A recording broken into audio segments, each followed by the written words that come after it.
Welcome to The Effective Lawyer, a podcast for ambitious attorneys who want to improve their practice. My name is Jack Zinda, and I'll be your host. Hey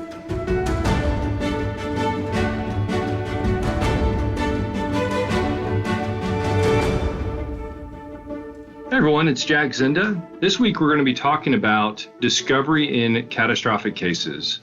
And as always, I have with me my partner, Joe Caputo, one of our top litigators in the firm, Neil Solomon, and one of our all-stars, Chrissy Hagan. Hey, guys. Hey, guys. Hope all's well. Hey, Jack.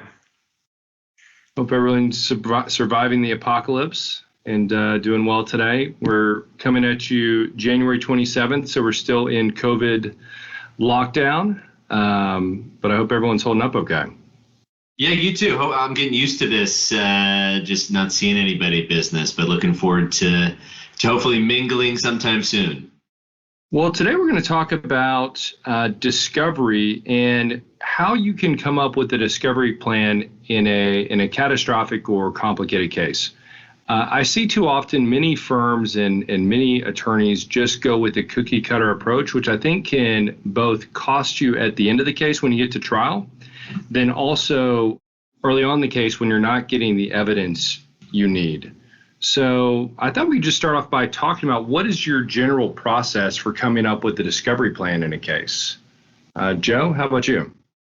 Yeah, I think you mentioned and hit it early on. The most important thing is prior to litigation, thinking through what you want your discovery plan to be and utilizing some of the forms that you may have for generic discovery, but not limiting yourself to what's contained in there. So, I always start with the elements that I need to prove and what information I need or desire that I may not have at the time of litigation to make sure I can meet my burden.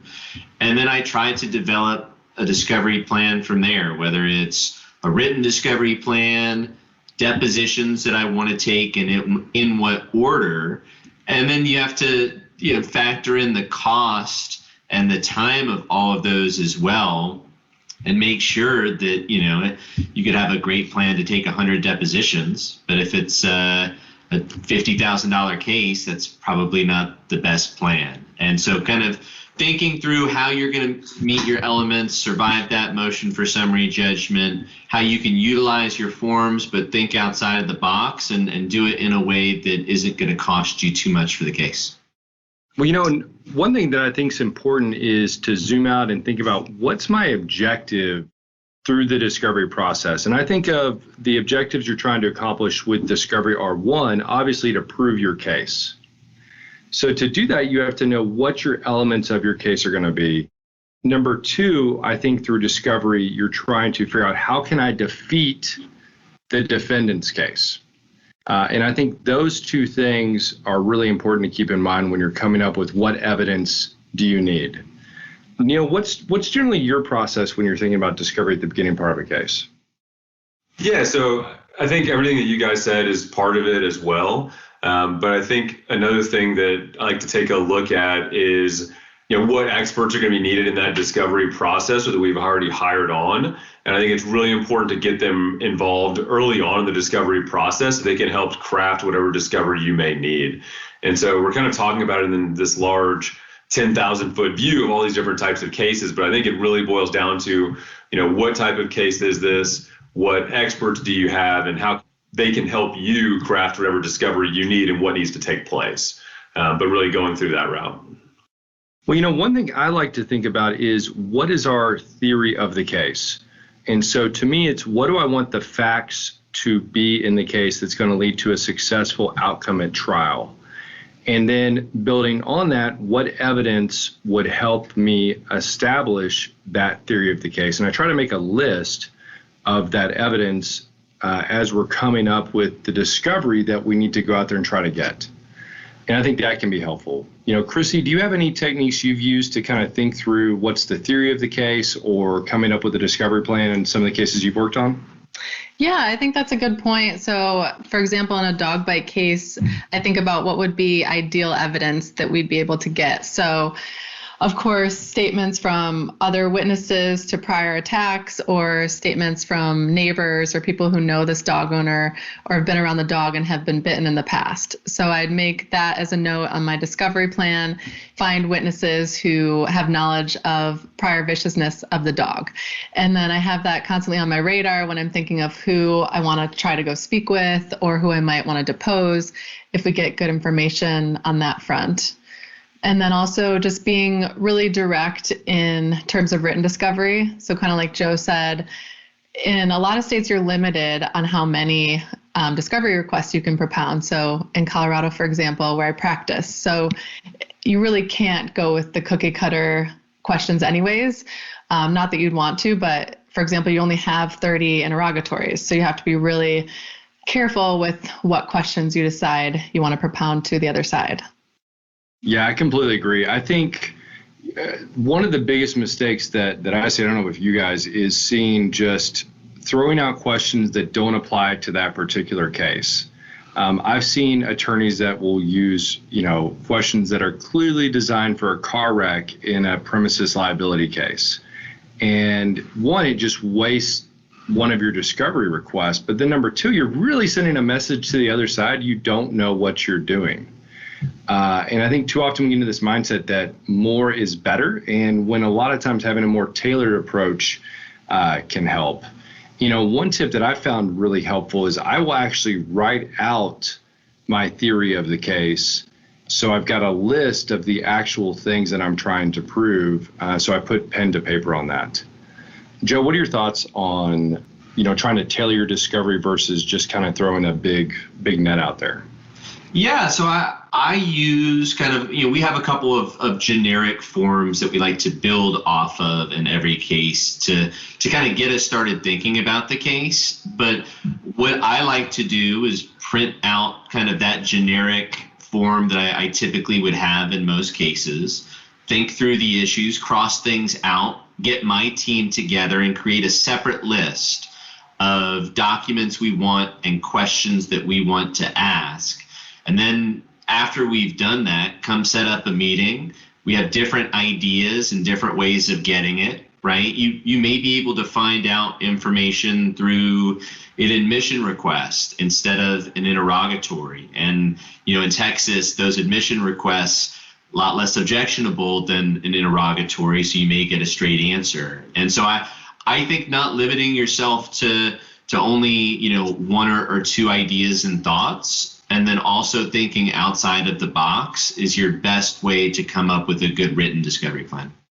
Yeah, I think doing all of that, and then on top of it, you don't have to get every bit of discovery out at the very beginning. You're going to learn so much more. I found, get into a deposition earlier rather than later in the case, so you can find out what they call their document, where it's being held, how easy is it to access it. Get all that stuff written down so that when you go request it, you can be extremely particular with whatever you're trying to go get.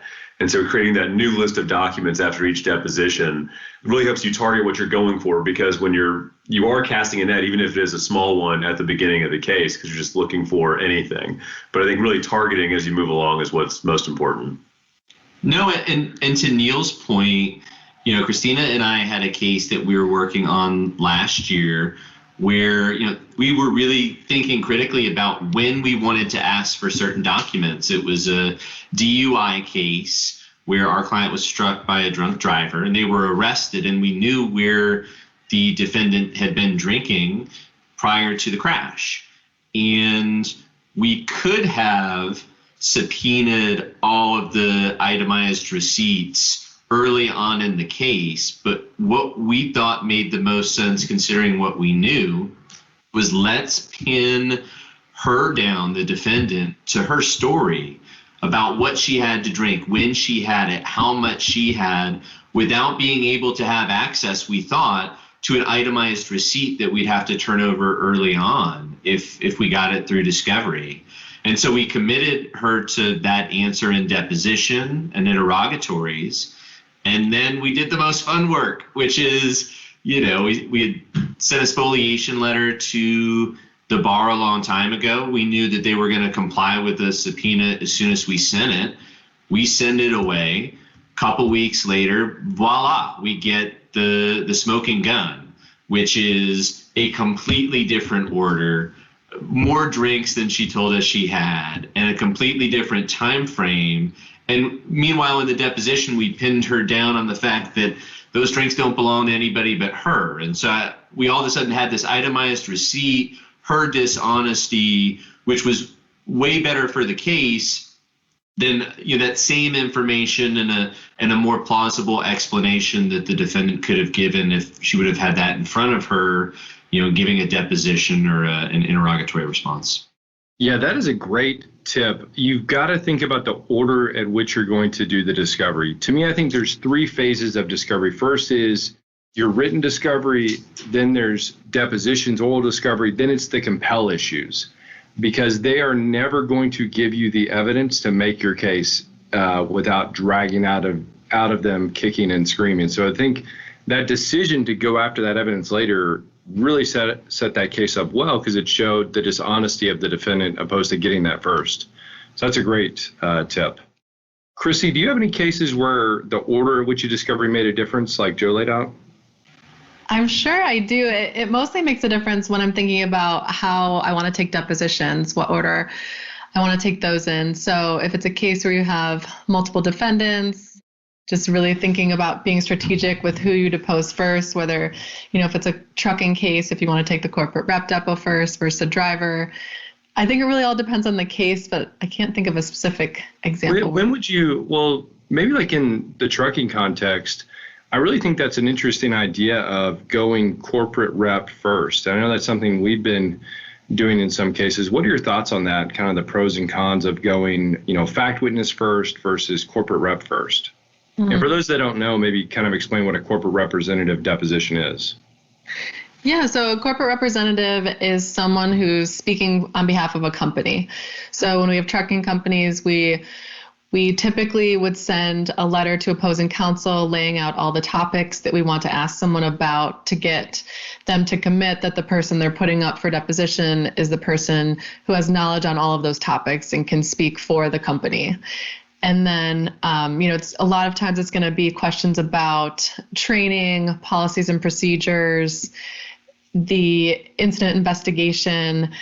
And so it can be helpful to commit the company to everything that they say they train their drivers on, for example. And then later when you're having the driver's deposition, see how that might contradict what the corporate representative is saying. If the driver says, no, I've never seen that policy, or I wasn't told this, you can definitely create that conflict between defendants, and the credibility issues are going to be there.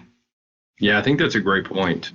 Neil, what are your thoughts on the order of discovery and kind of, whether go written discovery first, deposition right away, or corporate rep? Do you have any thoughts on that? Yeah, so kind of like I mentioned before, I think getting some written discovery out is really important.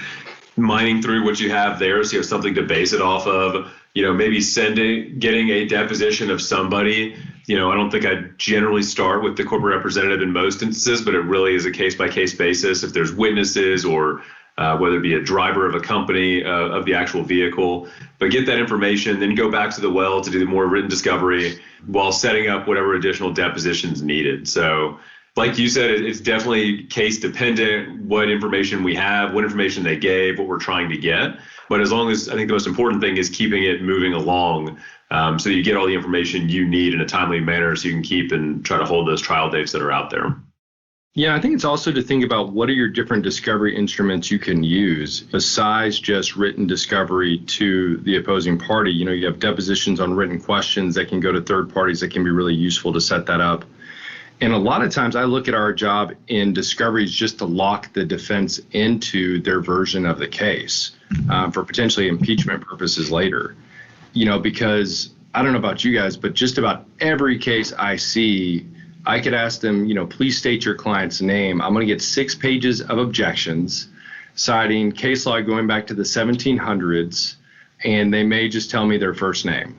So how do you guys deal with that? And I think it's now standard protocol at defense lawyer training school. I mean, Neil, maybe you could tell us what that was like when you were a defense lawyer, what that school dealt with, but it was short. It was a short school. Class was let out early most days. you have to object to everything and cannot even admit to the most basic of things. So how do you guys deal with that? It's tough. Yeah, it is. I just immediately challenge them to a fist fight. That's my go-to move. Is just see what I can do there. No, honestly, I take the opposite approach. I do lay out what the problem is and try to, say, hey, here are issues. I'm available for a call at whatever date and time. And generally speaking, I'm able to keep a pretty collegial, arrangement with the opposing counsel in the case and let them know what you're trying to get and come to any accommodations that you feel may be reasonable before going to the court. I just try to come in with the cleanest hands possible when I do have to compel something, so that when we're in front of the judge and I'm starting out, I go, well, here are the issues. Here's what I'm trying to get. Here's, we've already talked to counsel. I've even limited this far. And here's now what I really need. And here's why, right? And so I just think trying to come in as the person that's being as reasonable as possible when showing up to court is extremely important. Yeah, I think you make a good point. As plaintiffs' attorneys, it's not a great use of our time in most instances to sit at the courthouse for half of a day to get called up for a discovery dispute and then get some documents maybe 3 weeks later if we win. And so, yeah, I try to only have discovery disputes, especially before depositions, on absolutely crucial pieces of information. And then if I need something after depositions, I'll suspend the deposition and make sure I get it, especially if I've CYA'd myself in the form of a letter, an email, something like that. But that's why, at least as a general rule for me, the bigger the entity on the other side, the more often I'm taking that corporate representative first. With the mom and pop shops and trucking cases or cases with a commercial defendant, I think we're getting a lot of what we need to in written discovery. And quite frankly, there isn't a lot of information to find out. And we've all been through it, right? These big companies, good luck figuring out what they store, where they store it, where it's located, what their policies are on keeping it or destroying it, who all was involved in the decision-making process. And so in those types of cases, instead of dealing with the 6-page objections, let's create a list. Let's put it on a 30B6 or a corporate rep depot notice, and let's find out where this stuff is, who knows, so I can create a better discovery plan moving forward and not hit my head against the wall 20 times trying to figure it out over the course of multiple depositions. Yeah, and I think one of the mistakes that I see a lot of attorneys make is to misunderstand how a discovery dispute helps the defense. I mean, they're getting paid by the hour. So they're going to welcome a hearing before the court where they can sit and bill for half a day. Whereas we're contingency fee and we need to get to that evidence the most effective and efficient way possible. So you don't want to play their game of spending and wasting time.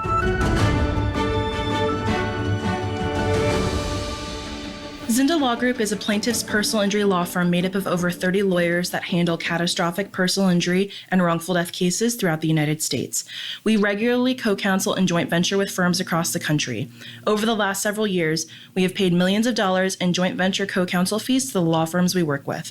If you are a law firm or attorney and have a catastrophic personal injury or wrongful death case you would like to joint venture or work with Zinda Law Group on, please reach out to us at 800-863-5312 or email us at info@zdfirm.com and we can set up a time to discuss your case.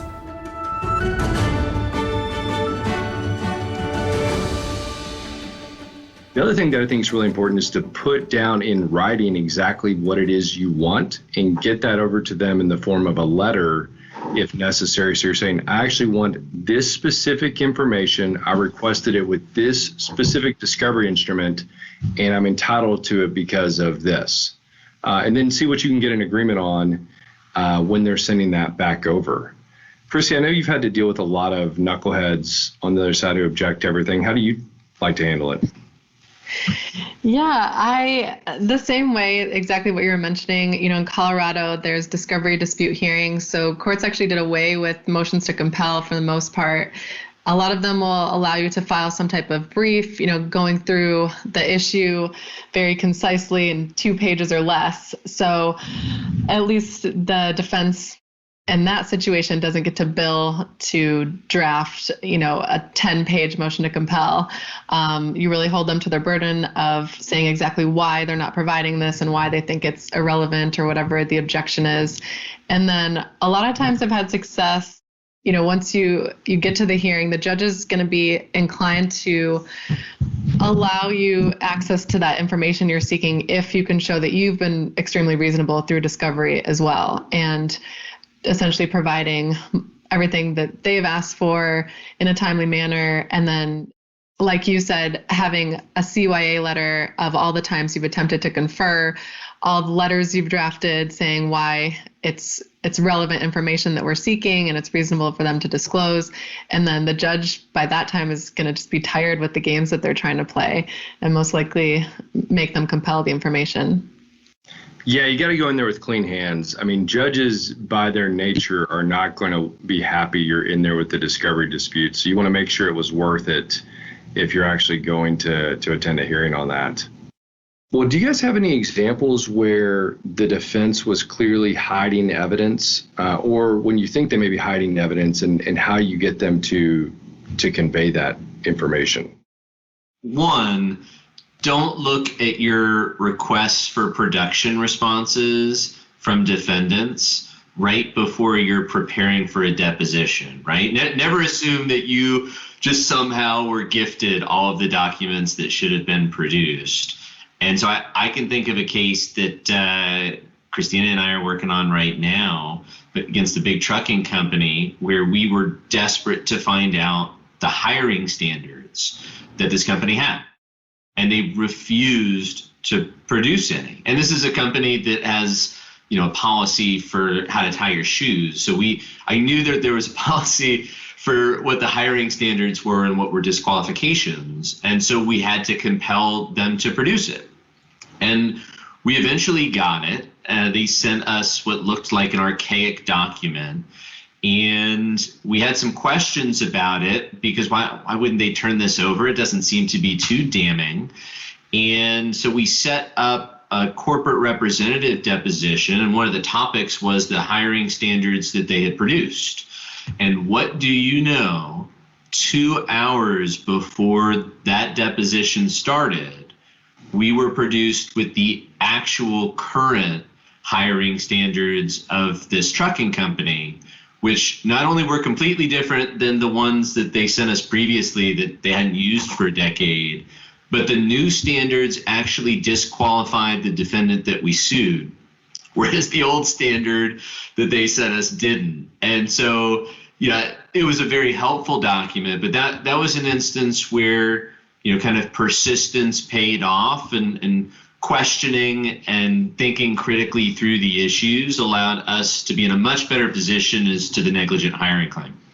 Well, I remember one time I had a case, it was a wrongful death case, and it involved a dram shop case. And we needed to know who the server was that served the defendant driver the alcohol. And the bar was being cute, and they said, we have no way of knowing that information. We have a lot of workers at the time. We have no way of being able to tell you that. And so we noticed every employee at the bar's deposition over a 2-day period and said, okay, we'll just take everyone's deposition. And lo and behold, they were able to figure out who the server was in about a day. They said, oh, yeah, it was this person. We were able to ask and figure it out. So sometimes you've got to take a very aggressive approach, and sometimes you can figure it out with a phone call.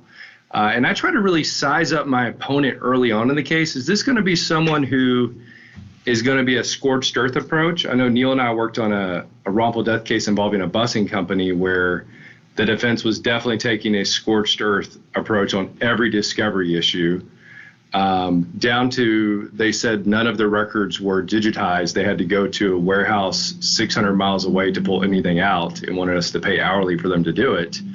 Or somebody who is genuinely trying to, abide by the code of ethics and follow the rules and do things the right way.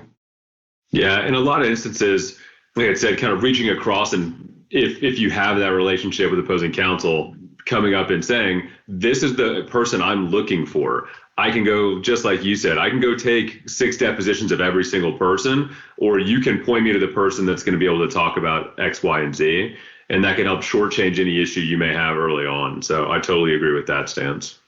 I can think of an example where evidence was hidden in a premises case that we had where we had been in litigation for almost a year, and we went back and did a second inspection and ended up talking to one of the tenants that lived at the residence. And in talking to them, informally at an inspection, it turned out they had actually lived there before the incident and through the time of the incident, and they were never disclosed. Someone who very clearly would have relevant information about the defective condition that we were in litigation over.